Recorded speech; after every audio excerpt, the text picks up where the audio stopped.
in terms of business development, I guess you're one of the guys probably reaching out to the players. How do the players respond to the idea? Is it easy for them to understand it? Oh, they love it. They light up when they realize that they can reach and interact with fans in this personal, private way. And then the flexibility for each player is amazing. So if they want to, they can create these on the bus on the way from the ballpark to the airport or in the clubhouse or in their hotel rooms.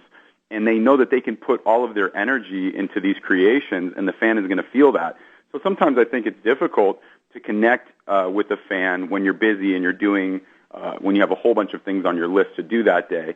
But when they have their time and their space and can create these for their fans kind of in their own space and time, the results are amazing, and the fans feel that positive energy.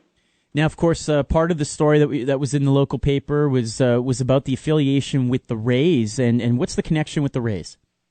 So on our board of advisors, we have Brian Auld, who runs business operations for the Tampa Bay Rays, and his brother David is actually our CEO, and he runs our company from Seattle. Our business development office is down in Los Angeles and Malibu, California.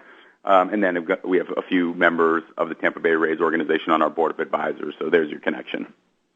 Chatting with Gabe Kapler, a former Major League Baseball player. I always marvel at your career stats when you have that gap in 2007. So you retire, you manage, and then you come back and play 3 more seasons. How does that work exactly?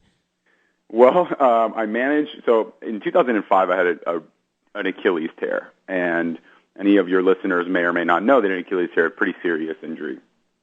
So it took me about 9 months to get back on the field. But when I did come back in 2006, I just wasn't the same player. I didn't have the push-off.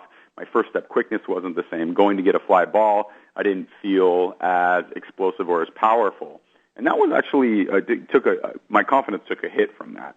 So in 2007, I had a great relationship with the Red Sox, and they asked me what I'd like to manage and start my managerial career, and I figured, yeah, sure, I'd love to do that. And I said goodbye to my playing career. But sometimes you make decisions emotionally, and you don't realize that it's not out of your system. So by the end of the 2007 season, although I loved managing and I loved that experience from the bottom of my heart, I had this pull to play.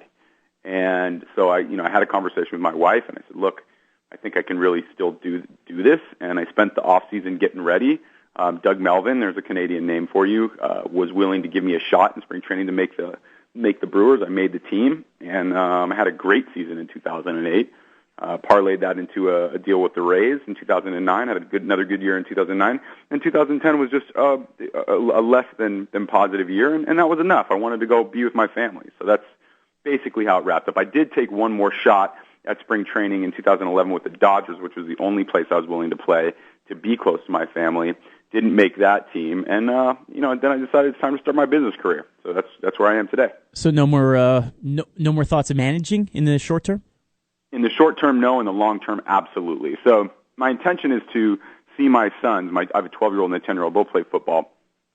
See them get through high school and be on their own, and then go ahead and go back and pour my heart and soul into being on the field again. Figuring, of course, we're making plans, and it's kind of silly, but 7, 8, 9 years down the road, I'll be in my mid-40s, and I can go ahead and manage as long as I want. Well, Gabe Kapler, again, egraphs.com is the website. You can also check him out on twitter.com/egraphs, and it's just a phenomenal idea. It's one of those ideas you think, oh, how didn't anybody come up with this before? But it's here now, and it's doing well, and we wish you the best of luck with it, and hope to have you back at some point again. I would love that. I'd love to come on and just talk a little baseball. We can just go through the gamut of Major League Baseball. I'd love to do that. Well, you were mostly in the American League, but you did play a little bit in the National League, so maybe we'll get your thoughts on visiting Montreal, playing baseball here as well. That'd be awesome. All right. Well, thanks so much, Gabe. I really appreciate your time tonight. I appreciate you. Talk to you soon. All right. There you go. That's Gabe Kapler, former Major League Baseball player, now with egraphs.com, an online personalized messaging site in terms of autographs and being able to connect to the fans.